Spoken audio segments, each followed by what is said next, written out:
y'all, and welcome back to my channel. And welcome to my Salem Witch Trials realness. Y'all, ever since buying that one orange wig, I am now living the orange/redhead life. My husband is living for it. There's all kinds of like harmony within our relationship over this. But today I am going to be doing a video that I actually saw posted by Beaut Bean. I am not entirely sure who started this. I looked in her description and I didn't see any like, oh, this was started by thus and such. So I don't know if she started it or what. If I can find it out, I will obviously leave that shiz down below. But today we are going to be doing the truthful YouTuber tag, which I thought was so good. Such a great idea, because we are aware in our enlightenedness, I cannot talk today worth a darn. But we have become aware in our own enlightened personas that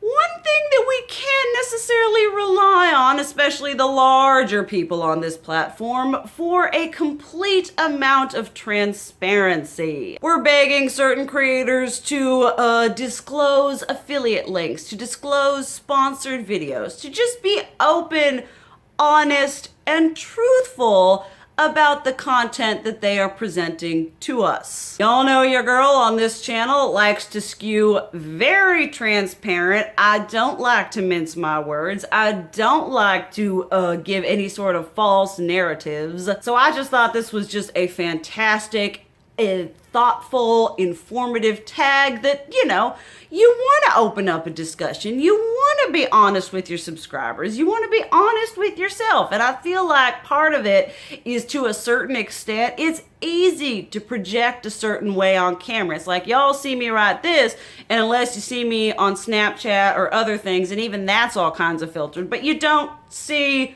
me. I mean, I have Snapchatted about depression eating marshmallow bunnies in the bathroom before, but yeah, I mean, that's pretty real. But I feel this is a good way to just kind of strip away one of those like mystical YouTuber layers. So there are 16 questions on here, so let's just dive on into this. Number one. Have you ever received a product, tried it, didn't like it, and then decided not to review it? I don't know if any of y'all know. If you don't, you all know now. I receive this much PR. Occasionally I beg for something on Octally. I do get sent PR from Good Molecules. They actually asked me if I needed to update my shipping address for their future releases, and I was like, God bless you, Good Molecules. That's about it. So your girl doesn't really have an experience of receiving things and not liking them. And anytime I've gotten stuff from Octally that is a mandatory review, if I didn't like it, I told y'all anyway. There was the one time there was that Cica cream, that Me Back Cica cream, that I didn't like the serum, but I loved the moisturizer, and they were like, well, we don't want to do a video for you if you don't like both of the products. But I talked about it anyway, so I guess that would be a no. Maybe down the road, should I ever get PR from anyone, maybe we'll update, but I do not foresee myself not reviewing it or not letting you all know my honest thoughts, because if something is crap, I like to let you know. I like to be heard. Number two, product you use alone but don't show or use online. A new addition to this is gonna be my Jeffree Star shiz. Because I'm not one of those people that when I stop like buying from a company, I don't just get rid of everything. The money's been spent, the damage is done. It would be wasteful to not use it. I will probably use it on camera in the sense of it's something I'm wearing, but I am, you know, going towards the we are not talking, we are not recommending, we are not using in videos his products. Another thing are my blushes and highlighters that were a gift from my grandfather, because the majority of them are like Maybelline and Revlon, which are not cruelty-free companies. I keep them and use them because they hold a disgustingly sentimental place in my heart, but you know, they're not cruelty free. I try not to show that. I try to be good. It was kind of in the same sense as my NARS blushes where I had them, but you know, I wasn't using them in tutorials or burp squad or any sort of recommendations or anything like that. So that's definitely something that you typically don't see here. Number 3. Product you want but won't buy because you don't support the brand. There's a crap ton of non-cruelty free makeup that I wish I could dip my dirty little hands into. The Makeup Forever, those like pro sculpting or just those pro whatever highlighters. The Dior, Air Skin something fancy, amazing highlighters that every time somebody swatches in their collection or declutter video, I just about lose my shiz. The NARS newly formulated highlighters. I mean, basically, there is just a giant amount of non-cruelty free highlighters that I would love to have in my life. I ain't gonna have them in my life, but you know, that's definitely something. It's not so much that I'm like, oh, the brand is terrible. There are very few brands that I'm like, oh, they're terrible, and that's why I don't support them. You know, so this kind of falls more under just the fact that I try very hard to be a cruelty-free, conscious content creator on my channel. Number 4, do you have any blocked words? I'm not entirely sure what this entails. Maybe this goes into a level of content creator editing and uploading that I don't know anything about. I assume it has to do with blocking certain words that people then can't, like if they have it in their comment, they can't post it or something like that. I do not have any. I honestly didn't know that was something you could do. So, yeah. I just didn't know it was a thing. So, no, I don't have any blocked words, and I don't know if I ever will. I guess it's something I'll have to look into. Typically, I'm not too huge into policing people's expression. I mean, if they want to be a butthead on the platform and they want to expose themselves for being the hateful, awful, nasty person that they are inside so much that they have to project it into a nasty comment, then, I mean, they can keep it pushing. I can understand how there would be some words that would be like, let's just not go there. But as for now, I don't really have any blocked words or anything like that. Do you delete comments? If so, why? 9 times out of 10, I don't delete comments. I don't spend, basically when I get a nasty comment or something like that, what happens is that I'm like, ooh, screenshot for my, you know, reading hate comments. That's about it. You know, to the point of the person that I've become now, I find people who have to put nasty comments in, I'm just like, it sounds like a you problem. I am so sorry that someone hurt you, or you feel so bad about yourself that you have to spread that negativity by trying to make someone else feel bad. There has only been a time that I have deleted one comment, and that was a disgustingly very, very derogatory transphobic thread that I just did not, I was not going to allow that sort of thing to have a voice, let alone a voice in the comment section of one of my videos. So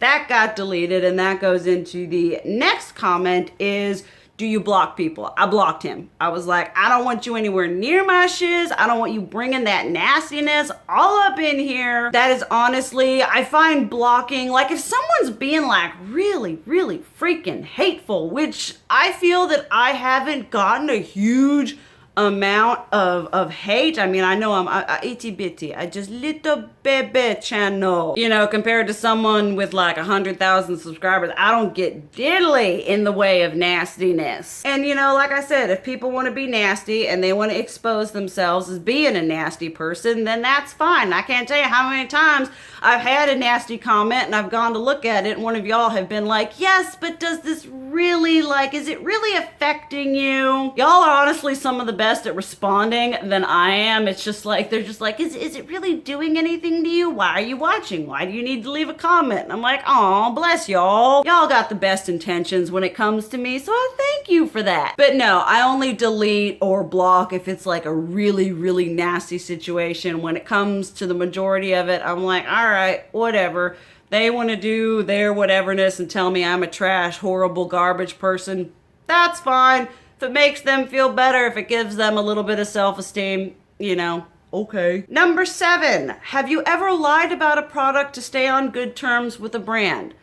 I would have to have terms with a brand to lie about something. Like I said, I don't get any PR, so I don't have any brand. Okay, I get the Good Molecule stuff. And I've told you my exact straight thoughts about everything that they've sent me. Some of the stuff I loved, some of it I wasn't a fan of. I haven't reached a point where I think I would even be tempted to lie about something. Like, I'm not receiving so much PR from a specific company that I'm like, oh no, I don't like this one product. If I talk badly about it, maybe they'll never send me free makeup again. You know, I'm just not living that level of a life right now. I would hope, very much hope, that should in the future maybe I do start getting PR, that I would be able to hold on to my integrity and not lie about products, because like I said, I like being loud, I like being informative, and I like being very upfront about my opinion on makeup and skincare and all that jazz. Do not like being censored when it comes to my thoughts about the stuff that I put on my face. Next up is number 8. Have you ever initially liked a product when you reviewed it and then changed your mind but didn't let your audience know? I honestly feel like this is something that happens to everyone. Obviously, I don't want to project. I don't want to, put words in other people's mouths. But I've done a couple of videos talking about products that I've changed my mind about. Obviously, that's letting subscribers know, but that is just a little taste of products that I've changed my mind about, either things that you hated when you tried it. Oh no, my love-hate relationship with that Too Faced Born This Way foundation. For as much as I love it, there are occasional times when I hate it, but when it does work for me, it's one of my top 5 favorite foundations. But there's just such a turnover, especially if you're a beauty-based channel, especially if this is your full-time job, this is your career, and there's just so much product turning in and out. I feel like it's bound to happen where there's something that you either loved or you hated, and at some point it flip-flopped and you didn't necessarily let people know. I don't think it's so deep that it's something where you're like, oh, I changed my opinion. I can't let them know. They mustn't see me change. It's probably more of just like a passing, like, oh yeah, I changed my mind about that. Oops. I don't think it's so deep that people are purposely, they've changed their mind and they purposely try to keep it from their subscribers. But that's just me. I'm sure there are things that I've either loved or hated. I mean, I know there are things that I used to love that I've changed my mind about that I probably haven't shared with y'all in one way or another. It's not the fact that I don't love you. It's the fact that I have the attention span of a cinder brick. It's not good. It's not good. So I think it's more that than it is an actual conniving whatever. So probably yes. 9. Influencer you don't trust. I used to have the mindset where I was like, well, anyone over 100K, at that point, you just cut it off. But that's not true. That's not the case. I've expressed it before. I don't watch a lot of mainstream beauty content. I've got the small, it's kind of like I like indie makeup.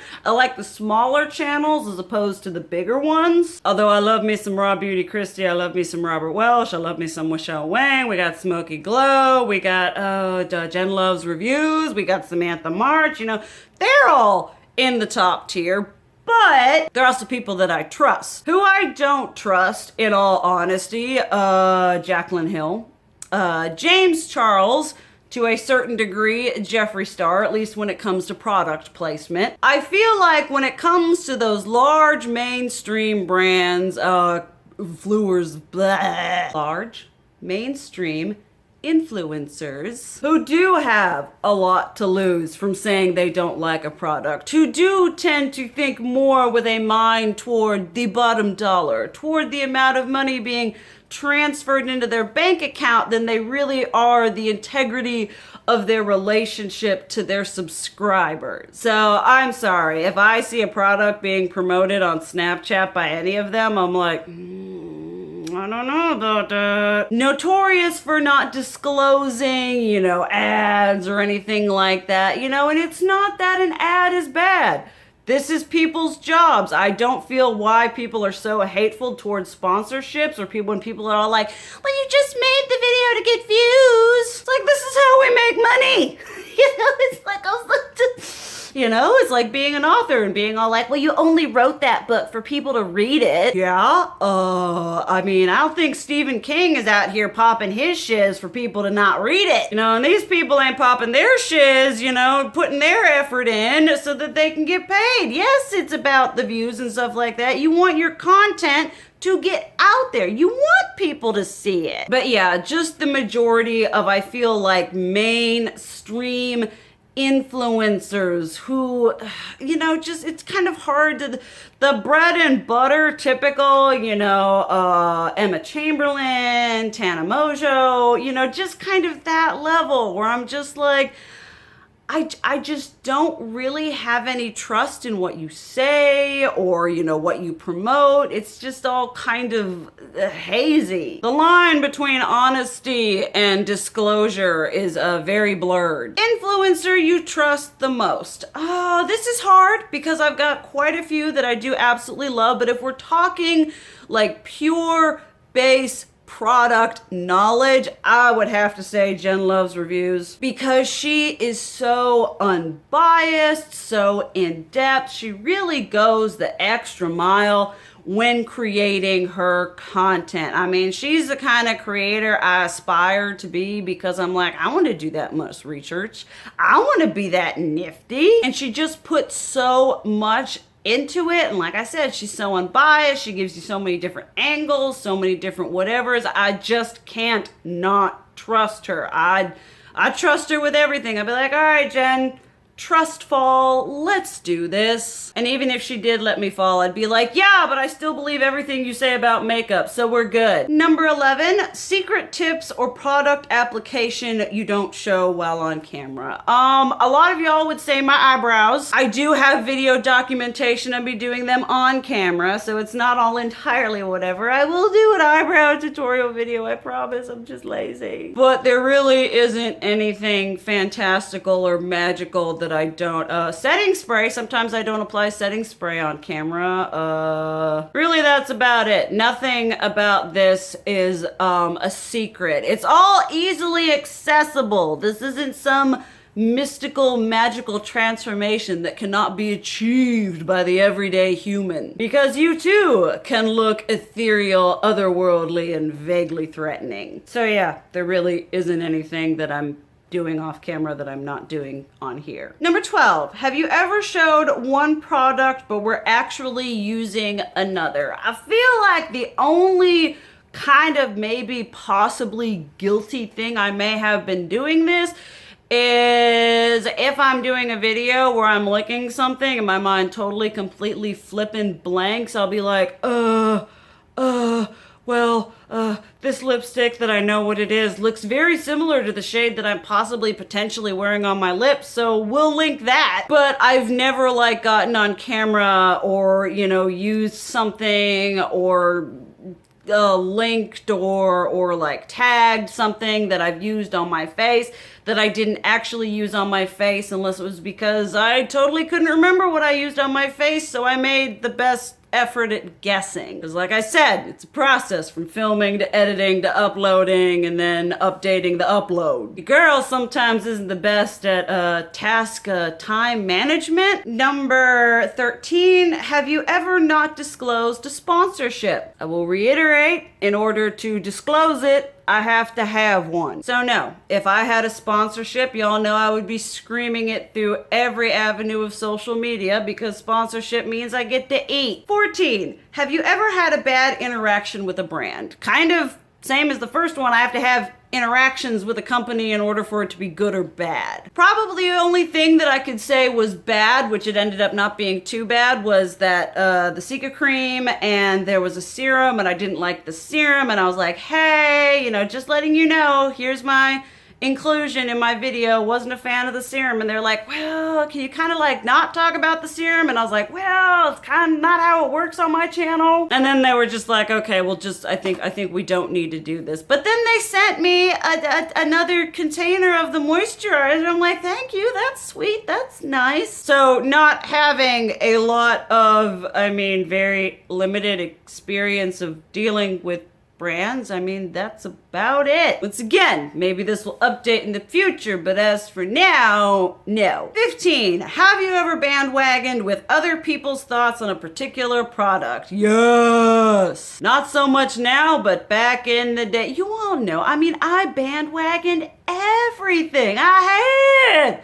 all the Naked palettes. I had all the chocolate bar palettes, all the tartlet palettes, all the palettes that everybody were like, this is amazing. This is the palette you need to get. This is what you need to have a backbone of being a beauty content creator on this platform. And I ate that shiz up, hook, line, and sinker. You know, there were just so many things. I mean, the Estee Lauder fracking heat wave highlighter that I paid like $54 for. You know, there were just so many things that it's just so, this is one thing I'm trying to disconnect myself from, is not jumping on the bandwagon, making my own opinions, waiting to buy something. I mean, yeah, some bandwagons are good. Like I finally jumped on the Oprah bandwagon, and probably the best bandwagon I've ever jumped on. But for the majority, you know, just a lot of things come out and you're like, well, everybody's liking it. I gotta like it. You know, have you ever like maybe potentially stretched the truth a little bit subconsciously about said product? Because you're like, everybody else likes it. Maybe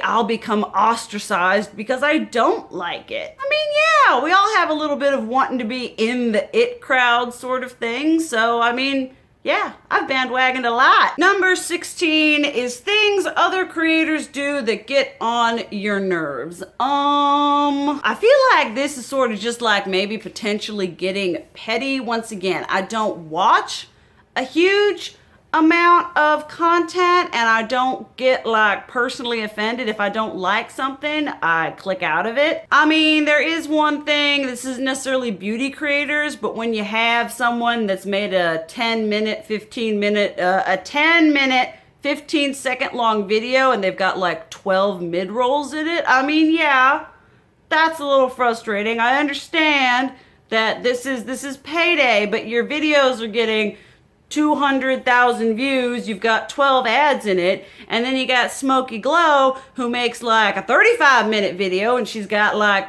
4 ads and she's getting the same level of views. It's just so frustrating. Like if I had a 15-minute video, whatever, and they were doing whatever kind of ads, I'm like, all right, whatever. When you literally just barely hit that like 10 or 11 mark and they're like, oh, the ads. I'm like, I understand.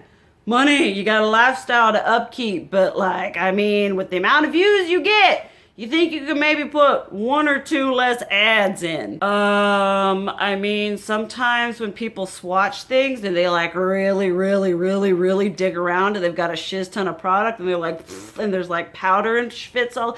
That's my own personal thing. Y'all know I'm not big on cross-contamination. I like things to be just so. I am very anal. So watching other creators just like, it's just kind of one of those things where you're holding the phone and you're like, I can't tell you how many times I've seen someone, they got schwitz on that whole thing and I'm like, and then it's like blowing on cold stuff before you eat it. It's a gut reaction. I mean, I guess like the whole like thing is it would have to come down to the creators that I watch, and I really don't have any issues with the creators I watch. That's why I watch them, because I enjoy them and I don't have issues with them. All right, that is it for this video. I just thought this was a really fun, interesting, introspective. I really like how in the community we're starting to kind of break things down, kind of bring it back to basics, as it were. I've really been enjoying that. The camaraderie, the transparency, the sort of like the opening the curtain behind the artistic process of being a YouTuber, rather than it just being like, well, I have 100,000 subscribers and I'm not going to tell anybody how I made it here because I need money. I would love to hear what y'all have to say about just all whatever this. I will leave the questions as well as Beaut Bean's video down below. Answer one of these questions in the comments or let me know what you think about my answers. But thank you guys so much for watching. I love you, and as always, keep it real. Mwah!